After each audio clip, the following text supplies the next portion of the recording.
មានបងប្អូនណាខ្លះដែលធ្លាប់ដាក់ចង្រិតខ្លួនឯងហើយរើសយកមកបងខ្លួនឯងអញ្ចឹងតាថ្ងៃនេះដែរគឺខ្ញុំបានដាក់ចង្រិតចាឥឡូវយើងទៅមើលទស្សនវិជ្ជាទាំងអស់គ្នាចានេះដែរគឺគ្រូសាស្ត្ររបស់ខ្ញុំគាត់បានយកអាធុងធំហ្នឹងអាធុងគេលាយកបោលាយសំងលាយអីហ្នឹងណាបងប្អូនចាគឺគាត់យកមកវាផាមរងនឹងដាក់ចង្រិតចឹងអីហ្នឹងណាយើងមិនដាក់នៅណាឆ្ងាយទេដាក់ក្បែរផ្ទះហ្នឹងបងប្អូនអរគ្នាគ្រាន់តែយប់ឡើងយើងដេកហ្នឹងហើយគឺរំលែងចង្រិតវាច្រើនមែនតើហើយអញ្ចឹងហើយគឺនឹកឃើញថាចង់ដាក់ចង្រិតហូប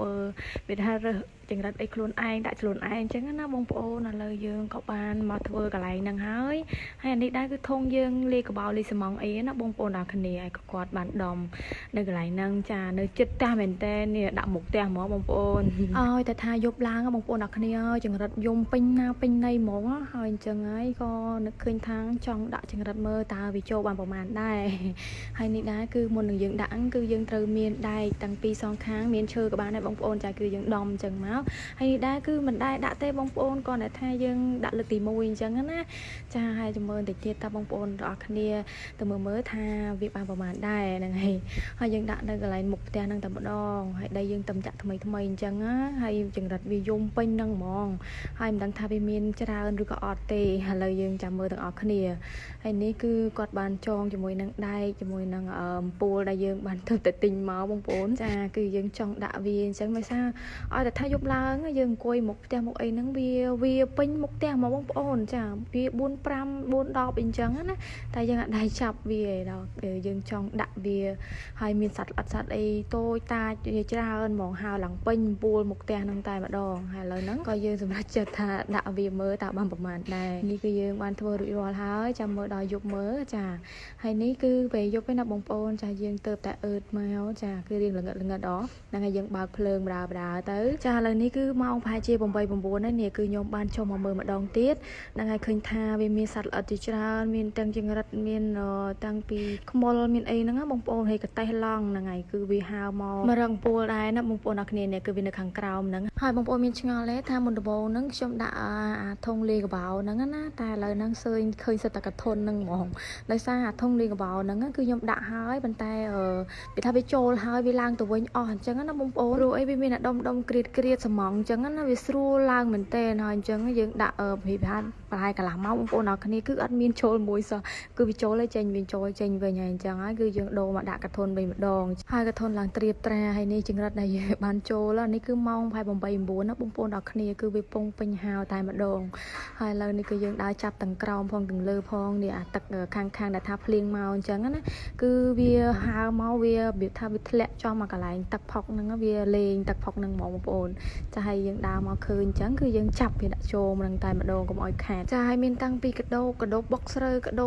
ស៊ីស្រូវអីហ្នឹងបងប្អូនចាគឺវានៅទុំពេញអាលើអំពូលហ្នឹងហ្មងហើយលីកគឺយើងឃើញគឺយើងចាប់វាដាក់ក្នុងទឹកទៅគឺវាហើរអត់រួចទេហើយបើថាចង្រិតហ្នឹងយើងចិត្តទុកវាគឺវាស៊ីតំណាំស៊ីអីរបស់យើងអញ្ចឹងណាបងប្អូនចាហើយវាហើរឡើងពេញអំពូលពេញមុខផ្ទះហ្មងដល់ថាយប់ឡើងព្រឹកឡើងអីហ្នឹងគឺសតសัตว์ងាប់ហ្មងសัตว์ងាប់នៅកន្លែងយើងដាក់អំពូលដាក់អីបងប្អូនចាហើយក៏វាថាអាសត្វណាដែលថាវាស៊ីតំណាំស៊ីអីហ្នឹងវាចូលខ្លះអញ្ចឹងណាបងប្អូនដល់គ្នាហើយនេះគឺខ្ញុំដើរចាប់នៅក្រោមនេះឃើញថាវាហើរមកបុកហើយវាទៀតអញ្ចឹងណាមិនបាច់រកដាក់នៅណាឆ្ងាយទេនៅតែចិត្តផ្ទះហ្នឹងនិយាយថាហើរពេញហ្នឹងហ្មងបងប្អូនឥឡូវហ្នឹងក៏មកដើរចាប់ដើរមើលអីសងខាងអញ្ចឹងខ្លាចគីឡូវានៅលេងទឹកលេងអីអញ្ចឹងណាបងប្អូននេះហើយគឺពេលព្រឹកឡើងណាបងប្អូនដល់គ្នាហើយឃើញថាគឺបានច្រើនដែរហ្នឹងហើយគឺក្រាលដែរអញ្ចឹងណាហើយមិនមែនថាបានច្រើនអញ្ចឹងយកទៅលក់យកអីទេនេះគឺយកធ្វើអីបំពងអីខ្លួនឯងរើសខ្លួនឯងអញ្ចឹងណាបងប្អូនចាឲ្យមុននេះដែរគឺខ្ញុំនិយាយថាខ្ញុំរៀបទៅលក់អញ្ចឹងណាបងប្អូនដល់គ្នាហើយក៏យកកធុនយកអីយកទៅលក់អីអញ្ចឹងទៅហើយក៏ងើពីល្ងិតឡើងខ្លាចកងានខ្លាចសัตว์មន់អីវាមកស៊ីដែរអញ្ចឹងណាហើយឥឡូវហ្នឹងក៏យើងមកត្រងវាហើយនេះមើលបងប្អូនហើយមេអំបៅនេះធំជាងបាតដៃទៀតណាបងប្អូនចាគឺធំប៉ុណ្ណាណីហ្មងហើយមិនដឹងសัตว์អីមេអំបៅអីគេដែរឥឡូវនេះក៏យើងមកត្រងវាចាឃើញបានរៀងក្រាលដែរណាមកកធុនបន្តិចនិយាយថាសប្បាយចិត្តមែនតើបងប្អូនអ្នកគ្នាមើលទឹកមកក៏ដឹងហើយ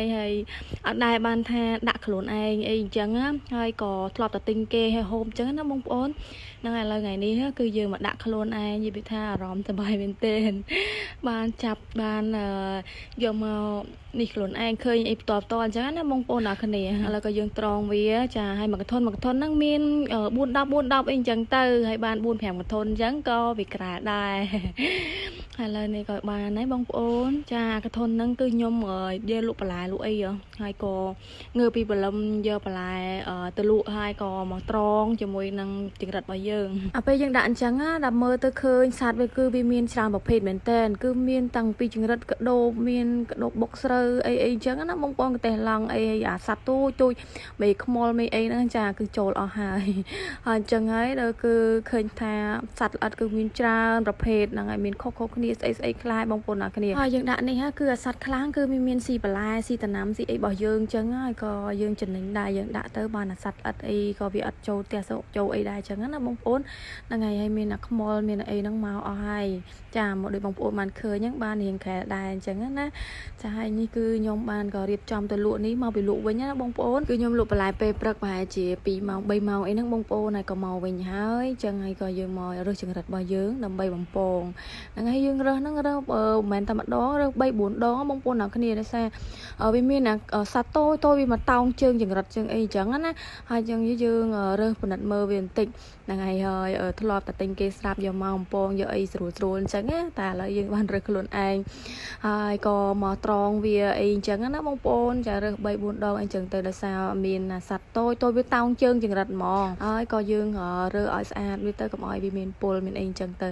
ចាហើយនេះគឺយើងបានរើសរួចរាល់ហើយក៏យើងយកមកលីងសិននេះសម្រាប់ការលីងរបស់ខ្ញុំឃើញម៉ែខ្ញុំគាត់ធ្វើណាបងប្អូនចាគឺគាត់លីង